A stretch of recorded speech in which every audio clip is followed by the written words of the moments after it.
प्रिय दोस्तों, पिछले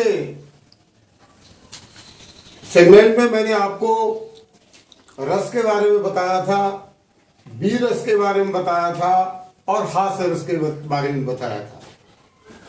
अब इसी श्रृंखला में आगे मैं आपको श्रृंगार रस के बारे में बताना चाहूंगा कि श्रृंगार रस क्या होता है। श्रृंगार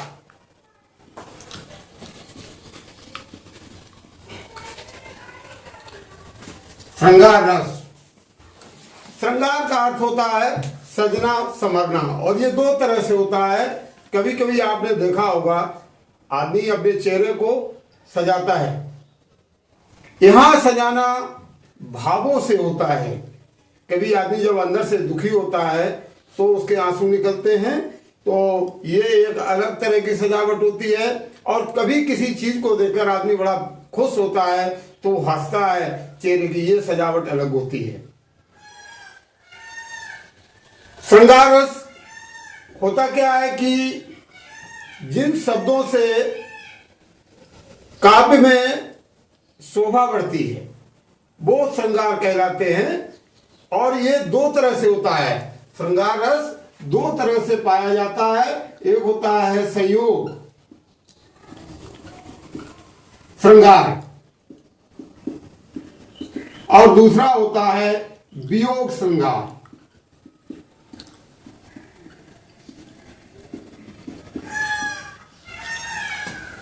एक होता है संयोग श्रृंगार और दूसरा होता है वियोग श्रृंगार। संयोग श्रृंगार यानी कि फर्स्ट में क्या होता है कि जब नायक और नायिका का मिलन होता है।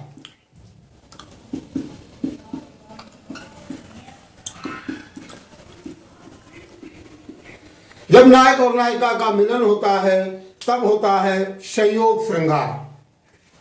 संयोग जैसे इसका उदाहरण अगर लें, लता ओट तब सखिन लखाए, श्यामल गौर शरीर सुहाए। लता ओट तब सखिन लखाए, श्यामर गौर शरीर सुहाए। ये उस समय का प्रसंग है जब सीता जी वाटिका में गई थी पुष्प अर्जित करने के लिए, और वहीं पर भगवान राम लक्ष्मण के साथ आए थे। तो सखियों ने इशारा करके उनको भगवान राम के दर्शन कराए थे। तो ये है नायक और नायिका का मिलन। जहां पर नायक और नायिका मिलते हैं वहां पर होता है संयोग श्रृंगार। बात आती है दूसरे नंबर की, तो दूसरा नंबर जो है वो है वियोग श्रृंगार। और वियोग श्रृंगार में होता क्या है कि जब नायक और नायिका का बिछोह होता है, अलगाव होता है, जब नायक से नायिका माइनस हो जाए,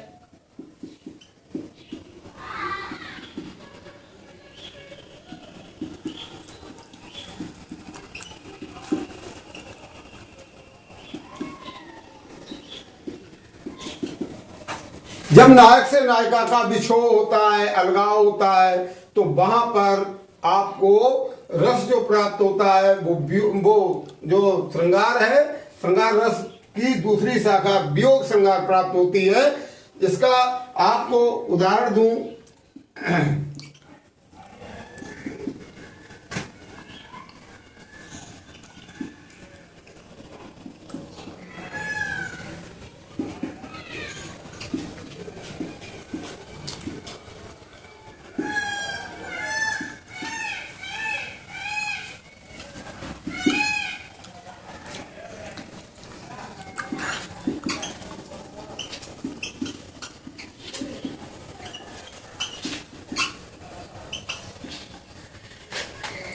होता यह है कि हे खग हे मृग मधुकर श्रेणी, तुम देखी सीता मृगनयनी। यहाँ पर नायक राम नायिका सीता से बिछुड़ चुके हैं, उनकी खोज कर रहे हैं और जंगलों में भ्रमण करके पक्षियों से भंवरों से पूछ रहे हैं कि तुमने कहीं मेरी सीता को देखा है। तो इस तरह से संयोग श्रृंगार और वियोग श्रृंगार मैंने आपको बताया। अब जो श्रृंगार रस होता है, इसका जो है आपका स्थायी भाव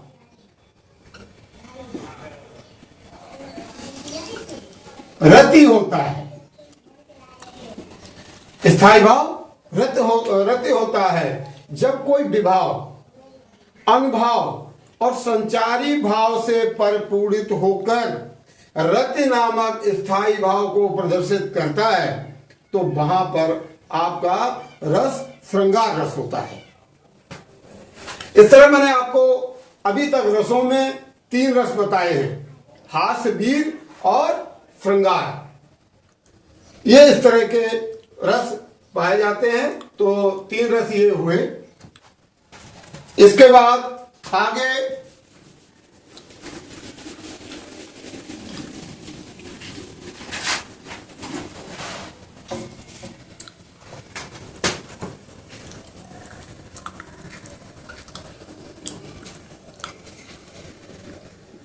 आगे रसों की श्रृंखला में हम चर्चा करेंगे करुण रस की। करुण रस जिसका कि स्थायी भाव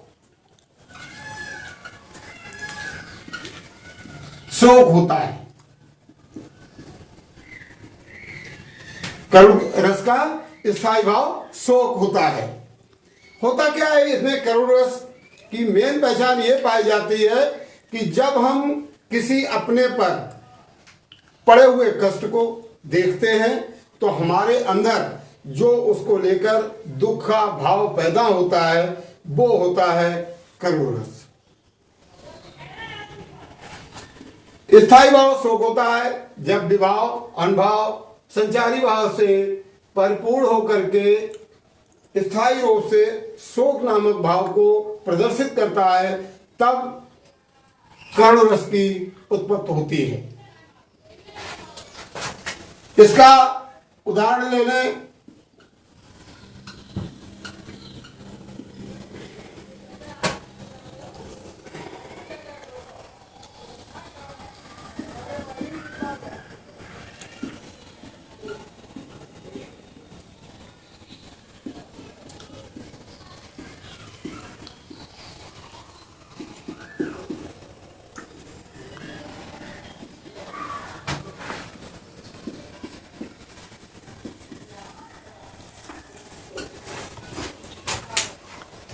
मेरे वतन के लोगों, जरा आंख में भर लो पानी। जो वतन के वीर शहीद हुए हैं, उनकी बात को सोच करके ही जो नायक या नायिका या लेखक या रचयिता के मन में जो दुख उत्पन्न हो रहा है, वही करुण रस है। ये इसका उदाहरण हुआ। और आपको बताया, जब काव्य में जहां पर विभाव, अनुभाव, संचारी भाव से परिपूर्ण होकर स्थायी रूप में शोक को व्यक्त कर दे, वहां पर करुण रस पाया जाता है। ये इसका एग्जाम्पल है, उदाहरण है। आशा ही नहीं पर पूर्ण विश्वास है कि आप लोगों को आज के दोनों रस, एक करुण रस और दूसरा जो रस मैंने अभी आपको बताया है, वो समझ में आया। श्रृंगार रस और करुण रस के बारे में जो आज आपको बताया है, वो आपके समझ में आया होगा। और आगे के रस अगले सेगमेंट में। धन्यवाद।